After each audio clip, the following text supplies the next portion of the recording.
Hey guys, this is the week 4 part 3 of Code 2. In this week, I am going to cover the full Express, what is Express and what are the different functionalities that are provided by the Express. So what is Express? Express is a web framework built upon Node.js, open source, free, easy to extend and very performant. Like अब देखो एक framework है basically, तुम इसे use करते हैं routing के लिए, यूज़ करते हैं हम लोग, मिडिल वेयर के बनाने के लिए यूज़ करते हैं, और भी कई चीज़ें होती हैं, तुम्हें नीचे धीरे धीरे पता चल जाएगा. Now how to install the Express. तुम्हें सीधा ये कमांड दी हुई है npm इंस्टॉल एक्सप्रेस करके. उससे पहले तुम्हें एक नोड जेएस फाइल इनिशिएट करनी पड़ेगी. उसके लिए हम लोग कमांड होता है npm init-y. देखो मैं तुम्हें दिखा देता हूँ. टर्मिनल में जाके जैसे npm init-y करूँगा मुझे packet.json यहाँ पे फाइल मिल जाएगी. कि ये जो फाइल है मेरी ये इनिशिएट हो जाएगी npm init-y. तो यहाँ पे एक इस कमांड को इनिशिएट करने के बाद एक पैकेट.जेसन तुम्हें मिल जाएगा. उसके बाद तुम्हें एक्सप्रेस एक मॉड्यूल इंस्टॉल करना पड़ेगा. मैं तुम्हें देखो यहाँ पे मैंने एक प्रोजेक्ट ऑलरेडी बना रखा है, तो मैं तुम्हें एक्सप्लेन करूँगा इसी के द्वारा कि मतलब क्या क्या चीज़ें एक्सप्रेस में कैसे कैसे तुम काम करते हो. तो एक्सप्रेस को तुम्हें इंस्टॉल करना है तो npm इंस्टॉल एक्सप्रेस करना पड़ेगा, जो कि मैंने ऑलरेडी कर रखा है प्रोजेक्ट में.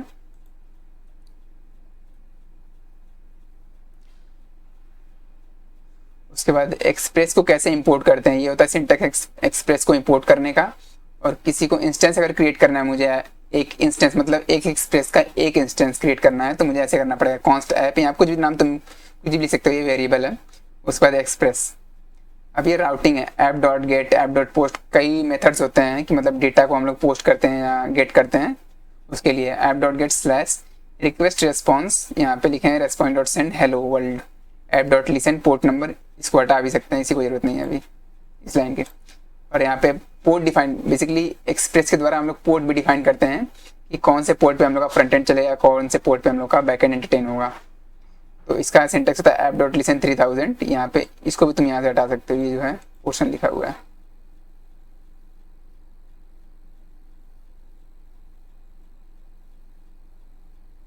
ये तभी तुम्हारा चल जाएगा. बट फॉर सिक्योर रीजन मैं यहाँ पे कर देता हूँ ताकि कंसोल में पता चले कि हाँ मैंने किया है कि नहीं किया है, सर्वर इनिशिएट हुआ है कि नहीं. उसके बाद एक फाइल बनाओ index.js जिसमें तुम्हें ये सब लिखना है. उसके बाद तुम उसे रन करना है. नोड index.js रन करोगे तुम्हारा वो दिखाएगा कि हाँ सर्वर चल रहा है पोर्ट 3000 पे. अब तुम्हें कई मेथड इसमें मिलते हैं कि there is a method for every HTTP verb like dot gate, post method, put method, delete method, patch method. यहाँ पे उस मेथड को कैसे लिखते हैं, यहाँ पे देखो ऐप डॉट गेट लिखा जाता है, यहाँ पे राउट लिखा जाता है. उसके बाद यहाँ पे एक एरो फंक्शन लिखा जाता है. बेसिकली ये तुम्हारा एक एरो फंक्शन है, जो भी तुम्हें परफॉर्म करना है वहाँ तुम लिख सकते हो. वैसे ही यहाँ पे मेथड्स हैं get method, post method, put method, delete method and patch method. दोस्त method accept the call back function which is called when the request is started and we need to handle it. तो ये तुम्हारा arrow function है, वो तुम्हारा handle करेगा जो भी तुम्हारा काम है. जैसे कि response dot request response 2 input ले रहा है यहाँ पे. उसके बाद response dot send hello world. उसके बाद देखो यहाँ कुछ स्टेटस कोड मिल जाते हैं हम लोगों को सर एक्सप्रेस में, जो कि दिखाने के काम आते हैं कि तुम्हारा वेबसाइट सही रन कर रहा है कि नहीं कर रहा है, कोई बैकएंड कॉल सही जा रही है कि नहीं कर रही है, एपीआई से तुम्हारा जो कॉल मारे डेटा के लिए वो काम कर रहा है कि नहीं कर रहा है उसके लिए. तो देखो यहाँ पे अभी बेयर मिनिमम 4 स्टेटस कोड दिखाए गए हैं जो कि तुम्हारा ऑल ओवर यूज होता है. एग्जैक्टली रेस्पॉन्स डॉट स्टेटस 200, ये मतलब ओके के लिए यूज होता है. यहाँ देखो लिखा है ओके के लिए. अगर फॉरबिडन मुझे दिखाना है तो 403 में कोड भेज सकता हूँ. 404 भेजना है मतलब नॉट फाउंड अगर भेजना है तो मैं एक कोड भेज सकता हूँ. अगर मुझे इंटरनल सर्वर एरर डिफाइन करना है तो मैं रेस्पॉन्स डॉट स्टेटस 500 लिख सकता हूँ. उसके बाद अगर मुझे जेसन डेटा से डील करना है या भेजना है तो रेस्पॉन्स डॉट जेसन यहाँ लिख सकता हूँ. ये जेसन डेटा को भेजने का तरीका है, एक तरीके से सिंटैक्स है. और यहाँ पे इसके अंदर मैं जेसन डेटा भेज सकता हूँ की वैल्यू पेयर में. अब जो एक्सप्रेस होता है हम लोग को कुकी मैनेजर्स करने के लिए भी कई मेथड देता है. मतलब कुकी को कैसे मैनेज करना है, कुकी में क्या हम लोग लिख सकते हैं. अब पता नहीं कुकी क्या होता है तो मैंने ऑलरेडी ये कवर करा चुका है पिछले वीडियोस में, जाकर तुम देख सकते हो. मैं लिंक में डिस्क्रिप्शन दे दूंगा कि मतलब कुकी क्या होता है, कैसे क्यों यूज़ करते हैं. बेसिकली एक सिक्योरिटी पर्पज़ के लिए यूज़ करते हैं हम लोग कुकी. तो रेस्पॉन्स डॉट कुकी यहाँ पे यूज़र नेम लिख सकते हैं, फेविको फेफ्लेवियो यहाँ पे नाम है. बेसिकली यहाँ पे कई मेथड्स हैं कुकी के, तुम देख सकते हो अगर तुम्हें यूज़ करना है तो. उसमें पैरामीटर्स, कई पैरामीटर्स आते हैं कुकी में, जैसे कि डोमेन हो गया, मतलब कौन से डोमेन से एक्सेस हो सकता है. एक्सपायर मतलब ये कुकी तुम्हारी कब एक्सपायर होगी. HTTP ओनली मतलब बस रिक्वेस्ट जो उस वेबसाइट पे जाएगी वो HTTP के ही द्वारा जाएगी। Max age, set the expiration time relative to the current time expressed in the millisecond. फिर पाथ, तुम्हारा पाथ क्या होगा, मतलब क्या करंट पाथ है, ये सब डिफाइन करता है तुम्हारा कुकी। ये पैरामीटर मतलब ये तुम्हें बताता है उसमें। अगर तुम्हें कुकी को क्लियर करना है तो रेस्पॉन्स डॉट क्लियर कुकी कर सकते हो और यूजर नेम यहाँ पास कर दोगे तो वो तुम्हारा क्लियर हो जाएगा कुकी वहाँ से। अब तुम्हें मान लो कि तुम्हें कोई हेडर दिया, पास किया है तुमने पोस्टमैन में, या मैं पोस्टमैन के द्वारा ही तुम्हें दिखाऊंगा बेसिकली, क्योंकि अभी मैंने डिफाइन नहीं किया है कोई चीज़, मैं दिखा देता हूँ।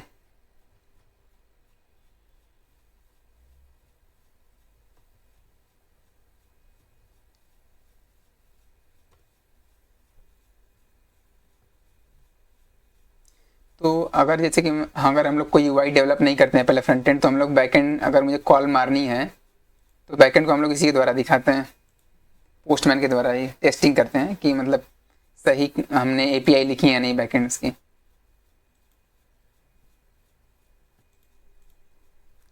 जैसे कि ये रहा हेडर, अगर हेडर में कोई डेटा मैं पास करता हूँ यहाँ से तो मैं उसे क्लियर कर सकता हूँ, या रिक्वेस्ट मतलब फेच कर सकता हूँ उसका डेटा। देखो कैसे, यहाँ पे ऐप डॉट गेट स्लैश, ये राउटिंग बेसिकली है। उसके बाद एक एरो फंक्शन लिखा है जिसमें कि यहाँ पे हेडर से मैं डेटा ले रहा हूँ। उसके बाद अगर मुझे HTTP हेडर में कोई वैल्यू पुट करनी है तो कैसे पुट करूँगा, रेस्पॉन्स डॉट सेट करके यहाँ पे हेडर में वैल्यू पुट कर सकता हूँ।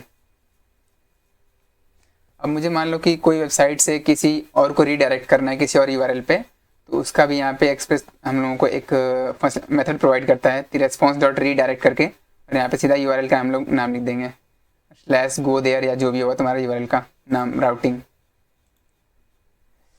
नाउ राउटिंग इन एक्सप्रेस, जो एक्सप्रेस तो हम लोग को राउटिंग भी प्रोवाइड करता है बेसिकली। मान लो कि जैसे कि वेबसाइट दी हुई है, जैसे कि पहला तो इसकी राउटिंग हो गई वीक, ये जो भी लिखा है। उसके बाद अगर इसमें कुछ फैसिलिटी ऐड कर दूँ, जैसे कि फर्स्ट यहाँ पे कर दूँ तो एक दूसरी राउटिंग हो गई।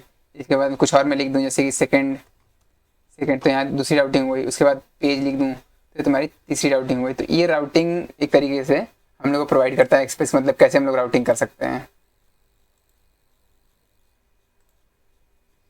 देखो ये रहा राउटिंग का मेथड, जैसे कि मैंने प्रोजेक्ट बनाया है यहाँ पे राउटर डॉट JS में दिखाता हूँ तुम्हें। जैसे देखो पहले कहाँ जा रहा है ये पहले सॉरी ये पहले जा रहा है स्लैश होम, मतलब ये रहा तुम्हारा होम पेज जो भी होता है तो स्लैश उसको डिफाइन करता है। उसके बाद उसके ऊपर अगर इसके आगे मैंने यूज़र लिख दिया तो वो जाएगा यूज़र वाले राउट पे। देखो ये रहा स्लैश यूज़र स्लैश ID, उसकी ID पे जाएगा और ये फंक्शन उसे दिखाएगा, मतलब ये रहेगा उसे दिखेगा। ये तुम्हारा प्रोवाइड करता है एक्सप्रेस।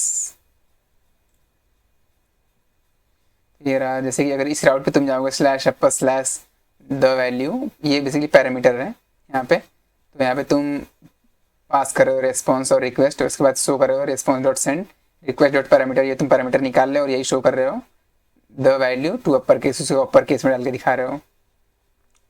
अब जो एक्सप्रेस होता है वो मिडिल वेयर भी प्रोवाइड करता है हम लोगों को। तो middleware is a function that look into the routing process performing the arbitrary operation at the some point in the chain.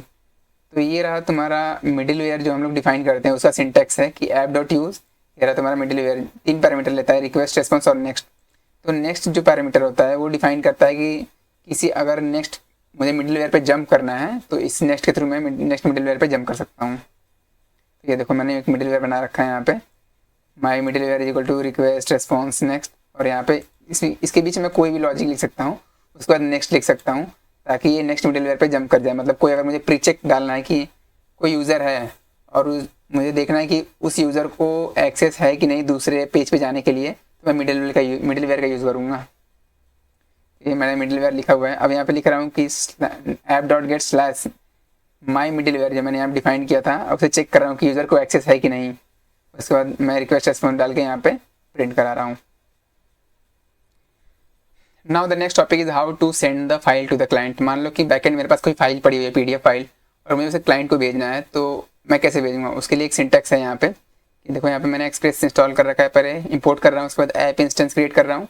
उसके बाद स्लैश होम पेज पे रेस्पॉन्स डॉट डाउनलोड एक यहाँ पे मेथड दिया हुआ है और यहाँ पे फाइल का पाथ दिया हुआ है। अगर मैं भेज रहा हूँ तो ये उसको डाउनलोड हो जाएगी, मतलब क्लाइंट को मिल जाएगी बेसिकली। और यहाँ पे पोर्ट लिसन कर रहा हूँ 3000 पे। Next part is session in expire. मान लो कि तुमने कोई वेबसाइट पे विजिट किया और उस पर रीविजिट करना है, तो वो वेबसाइट कैसे तुम्हें पहचानेगी।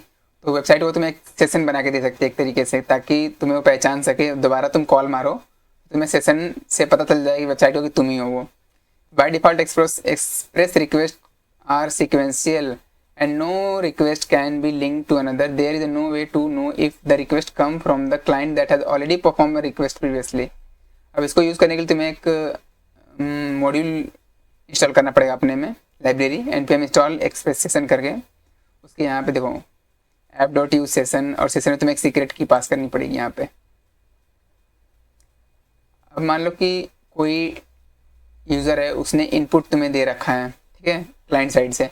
अब तुम्हें उसे वैलिडेट करना है कि ये इनपुट सही है कि नहीं है, मतलब जो कि नेम है वो स्ट्रिंग है, जो तुम्हारा ईमेल है वो सही है कि नहीं है, तुम्हारा डेट है वो स्ट्रिंग तो नहीं है, कोई डेट ही तो है। तो वो सब इनपुट वैलिडेट करने के लिए बेसिकली हम लोग तो जॉड यूज़ करते हैं, बट यहाँ पे एक्सप्रेस के थ्रू भी हो सकता है वो चीज़, तो यहाँ पे दिखाया गया वही चीज़, बट तुम एक्सप्रेस का यूज़ नहीं करोगे, ज़्यादातर जॉड का यूज़ करोगे। यहाँ पे npm इंस्टॉल एक्सप्रेस वैलिडेटर करना पड़ेगा। अब यहाँ पे simple you required to check the validator result, const check and validator result required express validator यहाँ पे import कर रहा हूँ। उसके बाद app.post form यहाँ पे चेक कर रहा हूँ, नेम जो है वो इज लेंथ। देखो ये जो मेथड्स हैं वो इसी से हैं तुम्हारे एक्सप्रेस वैलिडेटर से। इज लेंथ मिनिमम 3 है कि नहीं, ईमेल जो है कि इज ईमेल है कि नहीं, एज जो है इज न्यूमेरिक है कि नहीं, जो मैंने ऑलरेडी बता रखा है तुम्हें। और यहाँ पे उसे चेक कर रहा हूँ, constant is equal to perform validator request if, अगर तुम्हारा कोई एरर आ रहा है या एम्प्टी है तो ये शो कर दो, वरना नेम में ये सब भेज दो, नेम में request dot body dot name, email में ये भेज दो और एज में ये भेज दो, request dot body dot age. So this are the topics that has been covered in the week 4, sorry 3 यहाँ पे होगा 4.3 in week 4 in cohort 2। So that's all for now.